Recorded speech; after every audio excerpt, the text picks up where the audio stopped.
Amen. Praise Jesus. Akubingelelo sethu ukuthi sawubona makhelwane. Ngibingelele ukuthi sawubona makhelwane. Hallelujah. Ngibingelele ukuthi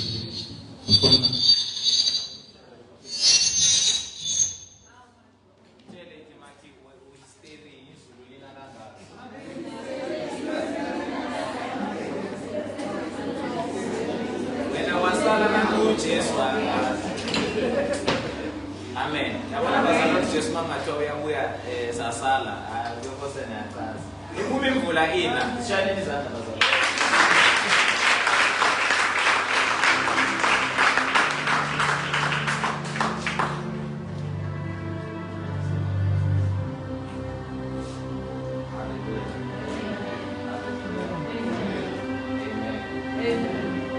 Amen.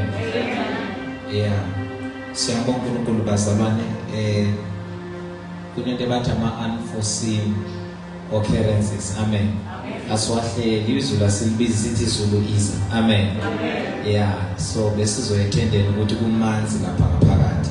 But ithendele sesekhona imvuselelo is going for 2 weeks. Sizongena kusasa. Amen. But thank you so much for coming. Sisesikhathini sezwi nikhona bazalwane. Ngathuwani bese emnyameni kusuke kwakhishwa amadlobe efanele ayengala kuyiswa masinyana nikhona bazalwane. So ngifuna kube comfortable nikwazi ukuzwa izwi kaNkulunkulu phakathi kwethu bazalwane. This is day number 2. Izolo besithi we are crossing. Bakhona izolo. Yeah? Bakhona vele izolo. Basithi we are crossing over. Hallelujah. Asizwe ke namhlanje ukuthi uNkulunkulu usiphathele ini. Ubingelele umfundisi uMthweni nonkosikazi wakhe egameni lika Jesu. Greetings to Bishop Mahlangu, abafundisi bonke abakhona phakathi kwethu esingabazi, ivakashi zethu. Greetings to the first lady. Ngiyazibingelela nami egameni lika Jesu nebandla lonke. Amen. Hallelujah. Bazalwane phakathi kwethu, without wasting any time, those who are following us on our Facebook page, sizocela baloge in for now. The moment isiba live bashare intshumayelo bese baloka out. Uyayishare uyekele nje bazoyibona bakufollowayo nawe. Amen. Bakwazi ukuzwa emakhaya ukuthi uJesu uthini namhlanje. Abonga amalenkosi.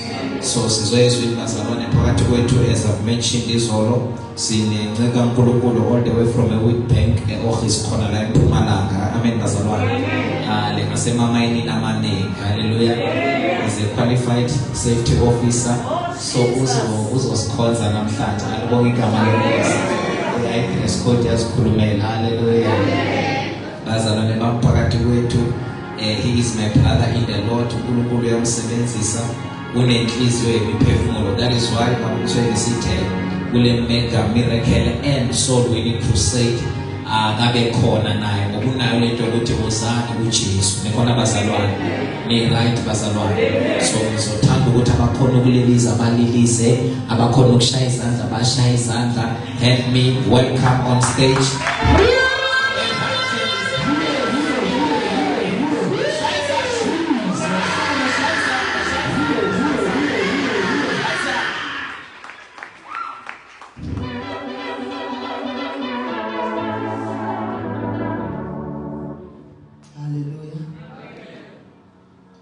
Baba wetu osezulwini, sithemba wena wedwa kuze kube kuna phakade sofela kuwe Baba. O Baba wetu, Baba wetu osezulwini, Baba wetu sithemba wena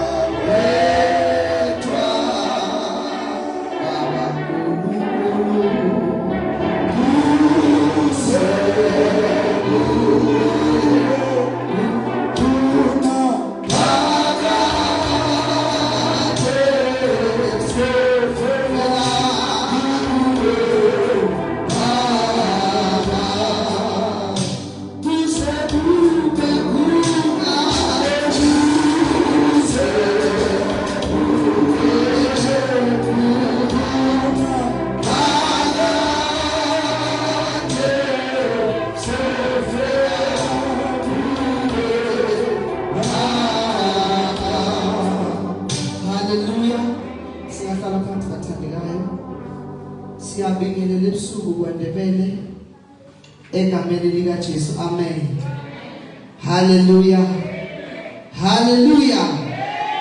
There is power in the name of Jesus. Power in the name of Jesus. Power in the name of Jesus. Salvation in the name of Jesus. Deliverance in the name of Jesus. Prosperity in the name of Jesus.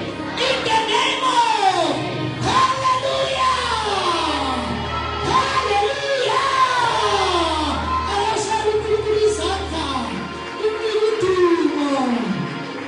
Glory to Jesus. Hallelujah. Amen. Greetings to the men of the house, Apostle W.V. Mtweni, and the First Lady Z. Mtweni, especially this Africa Medical Church. Hallelujah.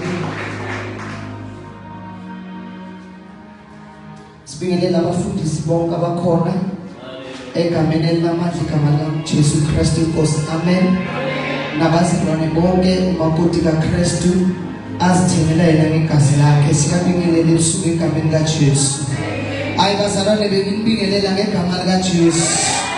Hayi benginibingelela ngegama likaJesu. Igama eliphezulu wonke amagama khona. Elithi iBhayibheli wonke amadolo uma silibiza ayaguqa. Zonke ilimi bese ziyavuma. Hallelujah. Hallelujah. Glory to Jesus. Nisindisiwe ke bathandekayo. Ingumntwana kaNkulunkulu. Ngithethelele izono zami ziqhubeka ziyathethelelwa. Ngiyasindiswa imihla nemihla. Amen. Igama usiyabonga isibongo kalikhele. Ngihlala khona endaweni yase-Ofisi ngasashilo umpostoli. Ingumntwana kaNkulunkulu bayigcwele. Hallelujah. Kuko konke ama-title akhona kodwa i-title eyigugu kimi ukuthi ngingumntwana kaNkulunkulu. Hallelujah. Elithi iBhayibheli mfundisi uMahlangu bonke abamamukelayo baphiwa amandla okubizwa ngabantwana. Hallelujah. Akathi baphiwa igama kodwa baphiwa amandla because kuleli gama kunamandla. Ngamanye amagama uma sibizwa ngabantwana bakaNkulunkulu inherit amandla akulegama si-inherit amandla akuJesu. Hallelujah. Hallelujah. Siyabonga uNkulunkulu ngale mvuselelo enkulu kangaka ekhona bazalwane. Hallelujah. Jesus ngizwa amandla kaNkulunkulu endleleni emangalisayo. Hallelujah. Yazenzela uNkulunkulu kulentsuku. Hallelujah. Nkosi ngiyazi ugenza konke lingevinjwe icebo lakho. Kunecebo likaNkulunkulu bathandekayo. Akunandaba empilweni uhlangana nani, akunandaba empilweni usathanda uphomtsane, akunandaba abantu bathini, kodwa ngizokutshela ebusuku bambelele ecebeni. Kunecebo likaNkulunkulu uthi lo mhlabeleli Nkosi ngiyazi. Ngamanye amagama uyavuma ukuthi ezinye izimo zilethwa uNkulunkulu. Uthi Nkosi ngiyazi ungenza konke. Kodwa icebo lakho lingevinjwe lutho. Uthi uJobe ngelinye ilanga sekuphele konke. Uthi ngiyamazi umnyeni wami ukuthi ngasothulini yona nami. In other words uthini Jobe? Uthi uJobe I know unezinto ezingehlalayo. Akuvumanga uSathana. Kuvume wena ngeliwe mina. Therefore ngiyavuma because I know ukuthi icebo lakho lingevinjwe lutho. Ingakathi uJeremiya nginamacebo amahle ngawe ukuphumelelisa. Bathi ayikho into engaphambi kwakho ukusabise. Lithi iBhayibheli abalungileyo banesibindi njengengonyama. Hallelujah. Ake uhambe ngenkathi uthi ngifuna isibindi njengengonyama. Kunesinengiso. I know the plan of God shall prevail. Isaiah chapter 61 verse 1. Omunye ngibambele abaseFesu 4 verse 8. Omunye abangu Isaiah 49 verse 9. Omunye Jeremiah 38. Hallelujah. Ngizokhuluma ngokukhululwa kwabathunjwa. Hallelujah. Ngizokhuluma ngani bazalwane? Kunabantu abakhonza uNkulunkulu kodwa bathunjiwe. Kunabantu abanemali eningi kodwa bathunjiwe. Kunabafundisi abaphethe amabandla kodwa bathunjiwe. Kunabantu bazalwane abanako konke empilweni nokufisa kodwa deep down they know who they are. Bathunjiwe babanjiwe. Hallelujah. Tell umfundele eMahebheru Isaiah 61 sicale ku1. Yes. Uqala ngoverse, uqala ngesihloko. Ukusindiswa kweziboshwa. Hallelujah. Verse 1. Umoya wenkosi uJehova uphezu kwami. Ngokuba uJehova ungigcobile ukuba ngishumayele izindaba ezinhle. Wabathotshisiweyo ungithumele ukubopha abanhliziyo ezaphukileyo nokumemezela ukukhululwa kwabathunjwa nokuvulelwa kweziboshwa itilongo. Moya kaJehova. Ayinto but the spirit of the God. Elithi iBhayibheli lapho nomoya kaNkulunkulu kunenkululeko. Lithi umoya wenkosi uJehova. In other words, bewakhona amanye amakhosi. Ngamanye amagama they were kings and they were ruler ngaleso sikhathi. But abantu bebaboshwa ngezwi lalawo makhosi ebewarula. Ngoba uma siphathwa ngabantu kulula ukuthi umuntu akuphathe kusasa kucindezele. But namhlanje uIsaya uthi umoya wenkosi. Inkosi uJehova ungigcobile noma uphezu kwami ukuthi ngimemezele inkululeko kulabo abathunjiwe. Namhlanje ebusuku ngehlile ivele endaweni yaseofisi ngizomemezela inkululeko ukuthi wena othunjiwe namhlanje umoya kaJehova ukhona kule ndawo. You shall be set free. Uyakhululeka kuleso simo. Uthi ngimemezele. Ngishukela izindaba ezinhle kwabathotshisiwe. Kunomunye umuntu usindisiwe but uthotshisiwe. Kukhona ukuthobeka kwevangeli. Kukhona ukuthothoba. Kukhona ukubanjwa isimo. Sikhona umuntu usemandleni kanti isimo siyakholisa. Lalela abantu nabangena emoyeni bese uNkulunkulu. Wena udlala usenyembesini. Uthi Nkosi kuyoze kube nini? Thina wiphinda usemoyeni wena. Uhamba kanye nathi kanti wena uyakhala. Uthi Nkosi kuyoze kube nini? Sizomemezela indaba ezinhle, indaba zenkululeko. Ukuthi asikho isimo esiyophinde sibe phezu kwakho. Ngoba umoya kaJehova ukhona kule ndawo. And umoya kaNkulunkulu uzokhulula abathunjiweyo nabathotshisiweyo. Ithi kumemezele nokuvulelwa kweziboshwa itilongo. Kunomuntu la enkonzweni kodwa usejele.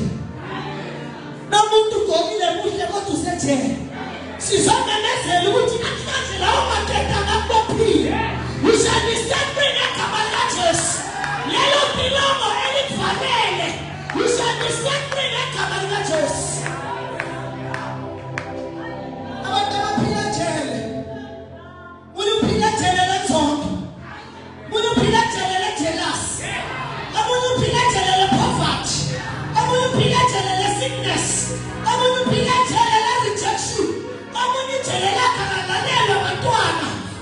Ejele lakhe kusemsebenzini. Ejele lakhe umshado wakhe. Kodwa namhlanje ebusuku lalela. The Spirit of the Lord is in this place to set the captive free. Funda Ephesians chapter 4 verse 8. Ephesians chapter 4 verse 8. Uzongena endabeni yakho. Ngalokho uthi esenyukele phezulu wathumba abathunjiweyo wapha abantu izipho. Kepha lokhu kuthi wenyuka kuthini uma kungesikho ukuthi wake wahlela ezindaweni ezindaweni zomhlaba eziphansi na. awuphinde phansi Ngalokho uthi esenyukela phezulu wathumba abathunjiweyo wapha abantu izipho. wapha abantu izipho ngithanda la ngalokho ethi senyukele phezulu wathumba abathunjiweyo kahle kahle inkululeko yakhe khona the time lithi iBhayibheli uJesu evuka kundisithi iBhayibheli wanyukela eHades wala ihluthulelo nesikhathi la ihluthulelo iskhiya it's simple yenkululeko ngoba ngeke ungene lapha qhiwe kubisi ukuthi ufake iskhiya kuvuleke bese ungena phakathi uthola into oyifunayo. Now lithi iBhayibheli the time ekhuphuka wakhuphuka nabathunjiweyo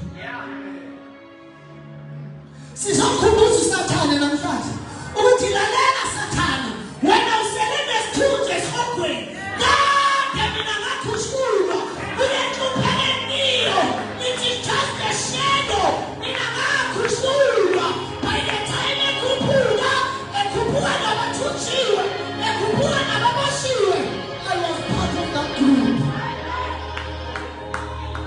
Sizokubona nje inkululeko ebusuku.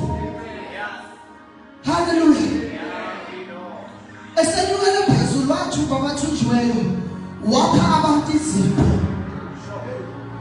Izipho is not izipho zokushumayela but impilo yokuthi wena uphila uphithime it's a gift from God. Asenzelwanga thina uhlupheka ingakathi Jeremiya nabatema bakhe sizolanda labatemo namhlanje ukuthi baba activate amatemo akwazi ukuphila out of your will akwazi ukuphila out of your plan ngidinga ukuthi namhlanje ukhulule ngokuphelele besicelo lemanifest ukuphumelela kulula nethi sibanjiwe sithotshisiwe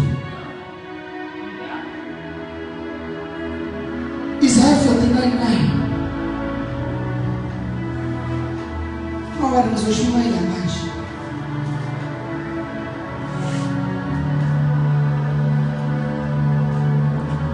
Verse 9.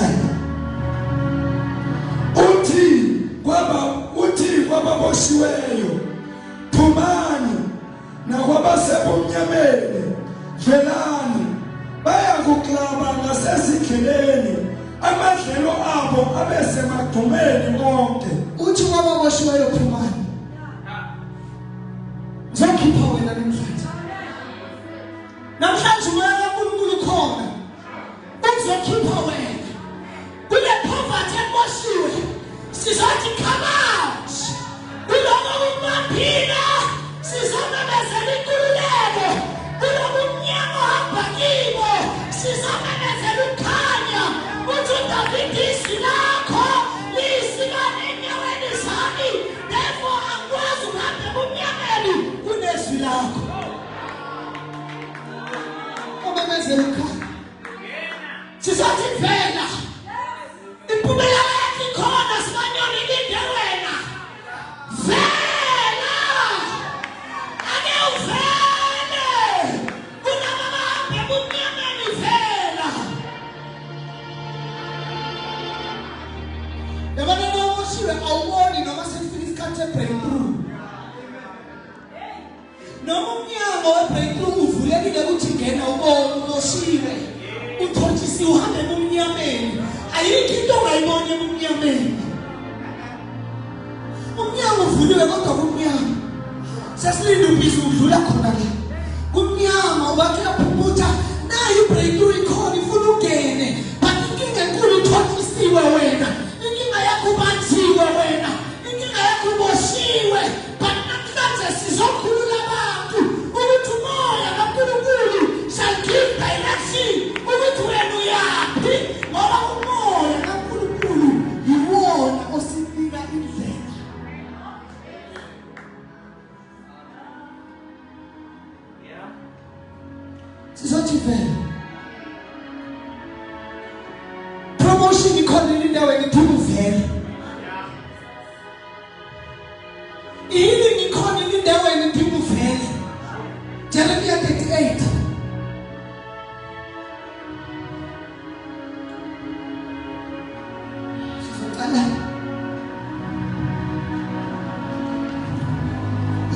bahleli khona kunesimanga ebukhoneni bakhe kunenjabulo igama lakhe lisiphephelo sami ngiyamazi umhlengiwa sifuna leso simanga tsala hleli yena khona asikwazi ukuhlabelela into esingayazi it's an error ukuhlabelela into esingayi-experience ingaba lithi iBhayibheli taste and see that the Lord is good. I cannot taste then I don't see. I must taste then I see. I must see then I experience. I cannot ngihlale ngomeni nginayi-experience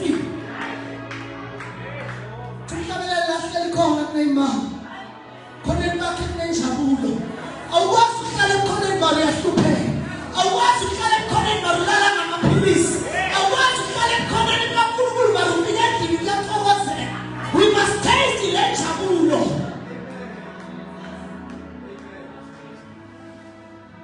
ngifike kuyosiza empilweni yami yokhona ngathi ukuhlabelela baba nami uhlabelela angisafuni ukuhlabelela ngoba ngiyawazi and angisafuni ukuhlabelela nini ngifuna ukuhlabelela kube ngiyawu-experience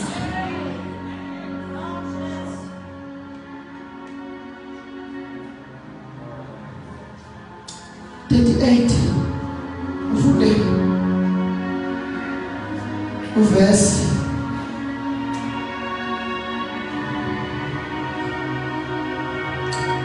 verse 6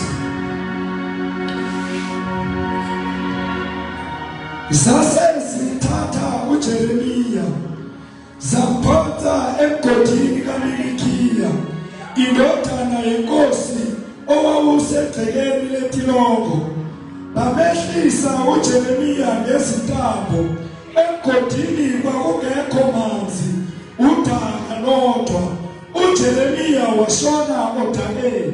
Mighty warrior, great in battle, Jehovah is your name. Jeremiah and mighty warrior, you are great in battle. Jehovah is your name. Little Bible, I'm tired to Jeremiah. Mama, I'm father continue. And before that father continue, Mama, I think it don't answer happy. Even Jeremiah, he was capable of a puka from God. Thinking a good mosiwe. Couldn't go to Monayo, Utilani, a puka lula, but the king as he was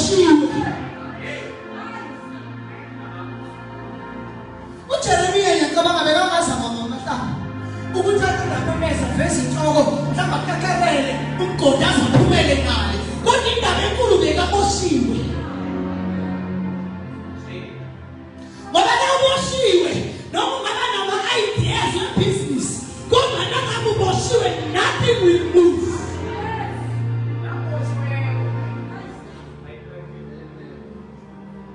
Boshi. Siyabuzo wena ufuna uqala any idea kuna sibheka sihlaziya ivuthiwe vele ngagijima kodwa indaba enkulu boshiwe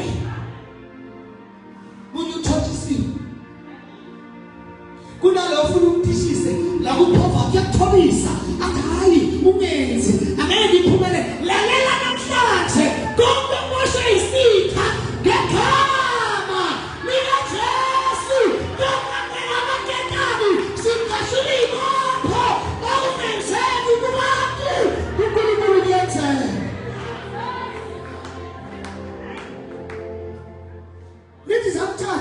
Zamphoza emgodini kaMilikiya indodana yenkosi wawusegcekeni letilongo. Imagine ukuboshwa ugaba one usejardini lasejele ukuba nje sejardini ejele kukodwa it's frustration bayathatha bayabopha ukuthi umgodi kulela jele uyafakwa you will not move nabantu ababoshwe ngaphakathi nabantu ababoshwe endeni yabo kunabantu ababoshwe ngangani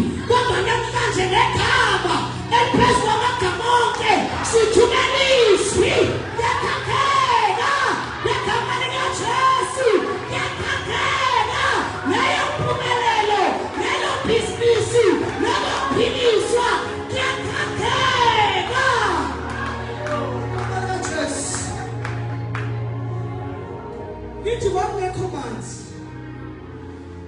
emgodini kunganakudla udaka lodwa. Jeremia anyambona thandaza ethi Nkosi ngiyazi wenza konke cebo lakho linevinje kina na ufike eceleni ngoba uthandaza lalela mntaka baba yikho into eqashula ibopho njengomthandazo yalobo umthandazo okholwayo hayi umthandazo osontayo but umthandazo okholwayo uqashula izibopho umthandazo okholwayo unyakazisa amajele umthandazo okholwayo ulanda abantu abakhulula umthandazo okholwayo uvula iminyaka evaliwe umthandazo okholwayo ulanda amadestiny helper umthandazo okholwayo uphilisa izifo zemnyama umthandazo okholwayo.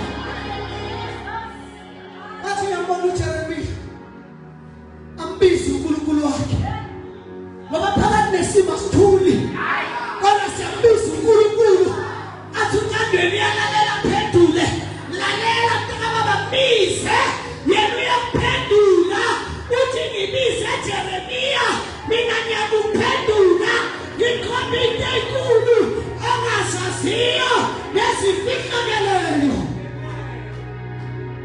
bize nithi uJeremia washona odakeni lo hlabelela ngabheka kusimo saka Jeremia bakathi he lifted me up from the deep underclay and he planted my feet on the king's highway. Kunabantu uNkulunkulu afuna ukuthi bedakeni namhlanje God ufuna ukuthatha and plant your feet on the king's highways wena ubuzumazi ukhulu bamandla akhe lo mbhalo lomhlabele ngiyacabanga bekakuJeremia kaJeremia asedakeni but he planted my feet on the king's highway. uNkulunkulu nawo amandla bazalwane. He is very capable uNkulunkulu. Ayikho into emhlulayo. Inkinga yethu thina asilibiki udaba lwethu kuye. Ngitshela abazalwane namalanga yokhisi. Ngithi isikhathi sendaba sipheli. Umlomo uNkulunkulu wenzela ukuthi ukhulume naye. Inkinga yakho ihleli kule kupheko. Awukayo umtshela uNkulunkulu uyifunela lo mlomo ukuthi ufike umtshele ukuthi baba mina ngiboshiwe enhluphekweni. Elikhulule Nkosi. Manje bazalwane namhlanje sihlele endabeni. Sathana uthi hlalana edizimo. Sathana kuhlalisa kuthobise phakathi kwesimo. Sathana kuthobise phakathi kwenhlupheko. Sathana kuthobise phakathi kwe-rejection. Sathana kuthobise phakathi kokugula. Uzumzalwane omthandazayo okhuluma izilimo fastayo athi ukugula kwami into yasekhaya. Uthathisiwe wena. Kodwa namhlanje somemezela inkululeko. Uzumuntu athi shukela nabo bakhulu bahamba ngayo. There is nothing like that. Kusukuthi ifamily yakho beyithothisiwe but namhlanje somemezela inkululeko. Eyokashula izibopho. Kululeko. Funda amaHebrews 2. Funda verse 9 say. Nkosi yami, Nkosi, laba bantu benzile okubi. Ngakho konke abakwenzile kuJeremia umprofeti. U-Ebedi-Meleki waphuma endlini yenkosi, wakhuluma enkosini wathi, Nkosi yami, Nkosi, laba bantu benzile okubi ngakho konke abakwenzile kuJeremia umprofeti, abaphonsile emgodini, uyakufela endaweni lapho ekhona ngokulamba, ngokuba akusekho ukudla emzini. Inkosi yayisimyala u-Ebedi-Meleki umkhushe ithi, thatha lapha abantu abangama30 uhambe nabo umkhiphe uJeremia umprofeti emgodini engakafi. Hallelujah. Amen. Tshela umakhithi yamdinga u-Ebedi-Meleki. Ithi makho yamdinga u-Ebedi-Meleki. Ngoba uJeremia bekasemgodini. Inkosi was not aware. In other words, Jeremiah had the possibility of after body. Whoever mele kuyasuka ungena endlini yenkosi uqhubha speed uthi inkosi nenzo kubi kuprofeti wakho lalela bonke abenzo kubi empilweni yakho namhlanje I feel sorry for them. I feel a very shame for them. Ngoba umoya kaNkulunkulu uphephetha la uthanda khona. Lithi iBhayibheli lemele ukuthi inkosi benze kubi kuprofeti banesibinde esikhulu bathatha the mouthpiece of God bayayibopha bamfaka emgodini bayamshiya emgodini akanamudla akanamanzi usendake lalela wena uyisikhozi sikaNkulunkulu umntwana kaNkulunkulu akukho kubi okuyohlala empilweni yakho forever. There is no situation that is going to be permanent. Namhlanje ngegama likaJesu sikhona njengabo ebemeleki sizothatha igama lakho sibike enkosini ukuthi inkosi lapha abantu bakho laba bantwana bakho Nkosi babajiwe enhluphekweni babajiwe eguleni babajiwe ekhandleleni okuningi nokuningi uthi uNkulunkulu uthi inkosi mayikhuluma ithi phuma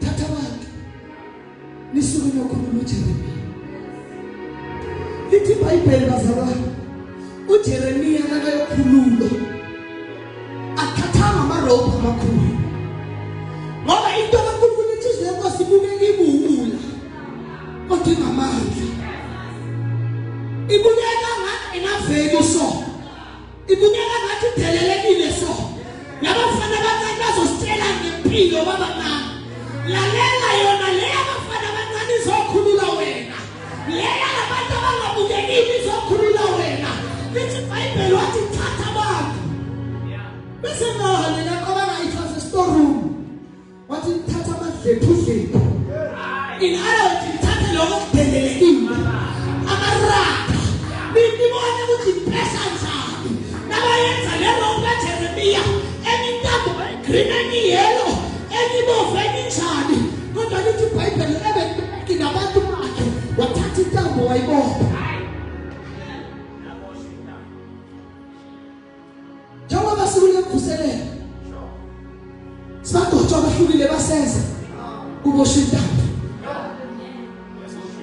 ezokhipha wena babhale intambo ngayidedele Jeremiya sangathi ngedeleleke kangaka mara madoda ngeza nalamarapha umgodi kanje lapha ngiyasinda ngikhulu ngokwenza njani lithi iBhayibheli nabayehlisa nabehlisa amadlephu nabehlisa lokho kudelelekile nabehlisa lokho okuyiwulo okubukeka kuyiziwula emehlweni wabantu kanti uNkulunkulu kungamandla lithi iBhayibheli wakubamba uJeremiya ngendlela yonke wakhipha amandla akhe wonke la afinyelela khona athi abazubhala pray until something happens push uzibona ukuthi amandla abinkosi aphelela la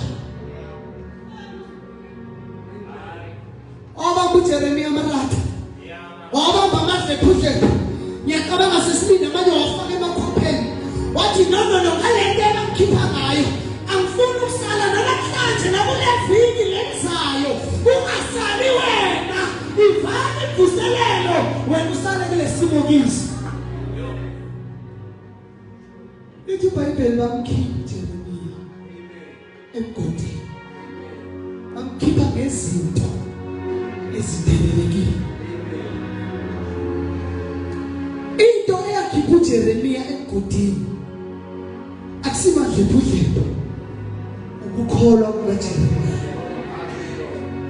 Jeremiya wakholwa ukuthi labantu beze noEbed-Meleki banamandla ukudlula le ntambo abakhipha ngayo. Akusimandla intambo akhipha mina but ilabantu abazomrescue.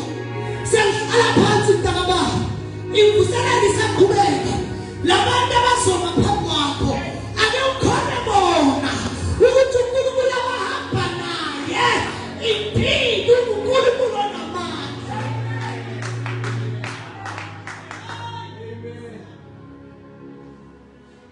waphuma uJeremiya emgodini. Nawe kusengenzeka ukuthi uphume. Ngoba umoya kaJehova uphezu kwethu. Usigqobile for such a time as this. Ukuthi somemezela inkululeko kwabathotshisiwe. Sizomemezela inkululeko kubathunjwa. Sizomemezela ukukhanya kulabo abavalele kumnyameni. Sizomemezela ukukhululeka kulabo ababoshiwe. Khululeka namhlanje egameni likaJesu. Phuma la uphume ne-attitude ethi khululiwe. Ngoba lithi iBhayibheli uma indodana yomuntu ikhulula, ningabakhululiweyo impela. Kubiza ukukholwa nokuthemba uNkulunkulu kodwa umusa embusisi.